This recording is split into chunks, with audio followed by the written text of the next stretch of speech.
Le gouvernement réfléchit à une extension de la baisse des charges à 3 fois le SMIC pour renforcer la compétitivité et l'attractivité des secteurs les plus exposés à la concurrence.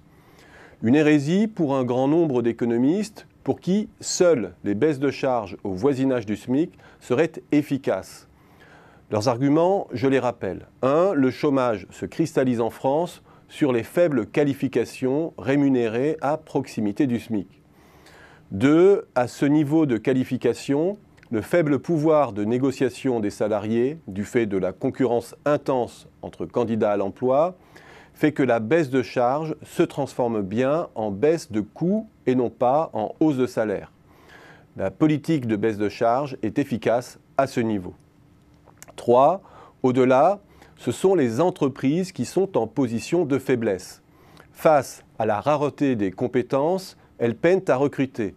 Et les baisses de charges seront transformées en hausse de salaire pour attirer les talents. Résultat, il n'y aura pas d'effet sur l'emploi et le chômage. C'est logique, mais pas nécessairement vrai. La France n'a pas de déficit de travail peu qualifié au regard des autres pays développés. Ce n'est pas sur cette catégorie d'emploi que se crée l'écart avec nos concurrents. Et d'ailleurs, l'OCDE met aujourd'hui en alerte sur l'impact délétère de la dégradation de la qualité de l'emploi sur la productivité dans un pays comme le Royaume-Uni notamment. La France peine plutôt aujourd'hui à atteindre la masse critique sur les secteurs qui produisent de la valeur exportable ou à forte externalité sur tout le reste de l'économie. Les services aux entreprises, la santé, l'éducation par exemple. Ceux précisément qui entraînent le reste de l'économie et permettent d'accéder au plein emploi par effet indirect. Elle a certes développé le B2B de pointe en amont et aval de l'industrie, mais encore insuffisamment pour compenser les pertes dans le secteur manufacturier et rééquilibrer sa balance des paiements. Elle s'est encore repositionnée insuffisamment sur les secteurs porteurs, numérique, bio, nano, santé, nouvelle mobilité, pour bénéficier pleinement de la demande au plan mondial. Si l'on part de ce diagnostic, étendre la baisse des charges au plus haut salaire peut être pertinent.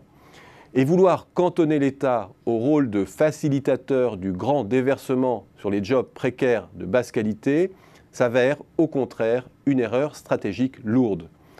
D'autant plus lourde que réduire la politique de baisse des charges au niveau des salariés les plus qualifiés à une pure aubaine captée par le salarié sans effet sur l'emploi est très réducteur. Ce type de raisonnement ne prend en compte que la concurrence sur le marché du travail et non pas celle sur celui des biens et services. Si un salarié appartient à un secteur sous forte pression concurrentielle, il est peu probable que l'entreprise répercutera la baisse des charges en hausse de salaire. Elle l'exploitera pour compresser ses coûts et améliorer sa part de marché. 2. Ce type de raisonnement ne prend pas en compte l'enjeu de l'attractivité dans un contexte de mobilité des plus qualifiés et du capital. Le coût du travail qualifié n'est pas neutre sur les choix d'implantation des firmes et inversement, de trop faibles salaires induisent une fuite des cerveaux préjudiciable à la compétitivité et à la croissance d'une économie.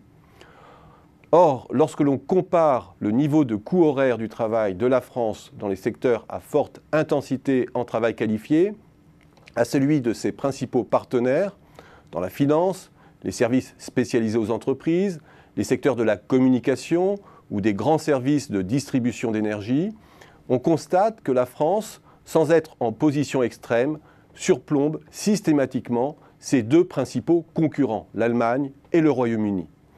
La France est ainsi dans la position inconfortable de relativement haut coût du travail dans les services exposés à la concurrence, qui nuit potentiellement à sa compétitivité, combiné à un salaire net après impôt assez peu attractif.